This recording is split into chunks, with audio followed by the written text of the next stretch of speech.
Mouammar Kadhafi est né en 1942 dans une famille de bédouins près de Sirte, en Libye. Il a grandi sous la domination coloniale italienne et a vécu l'indépendance de la Libye en 1951. Inspiré par le nationalisme arabe et les idéaux du président égyptien Gamal Abdel Nasser, il rejoint l'armée libyenne et devient officier. Le 1er septembre 1969, il mène un coup d'État militaire contre le roi Idriss Ier, profitant de son absence à l'étranger. À seulement 27 ans, Kadhafi abolit la monarchie et proclame la République arabe libyenne, s'imposant rapidement comme le dirigeant du pays. Kadhafi instaure un régime basé sur une idéologie nationaliste et socialiste inspirée du panarabisme. En 1973, il lance la Révolution culturelle et publie en 1975 le Livre vert, un ouvrage exposant sa vision d'un État sans parti politique basé sur la démocratie populaire et la troisième théorie universelle. Son régime nationalise les ressources pétrolières, ce qui lui permet d'enrichir la Libye.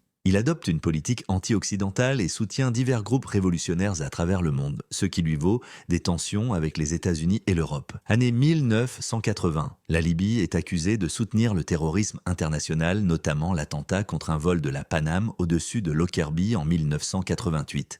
1986, les États-Unis bombardent de Tripoli et Benghazi en réponse à des attaques attribuées à la Libye.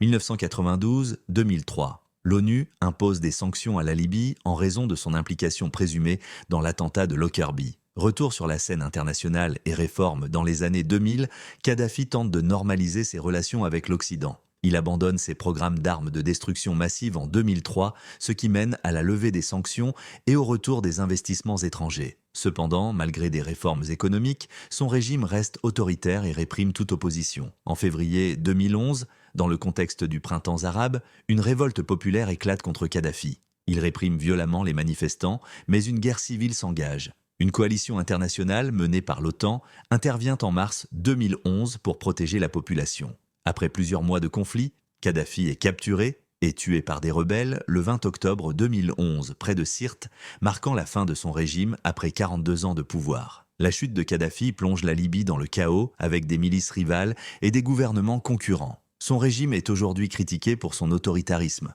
mais certains Libyens regrettent la stabilité économique et sociale qu'il avait instaurée. Mouammar Kadhafi reste une figure controversée.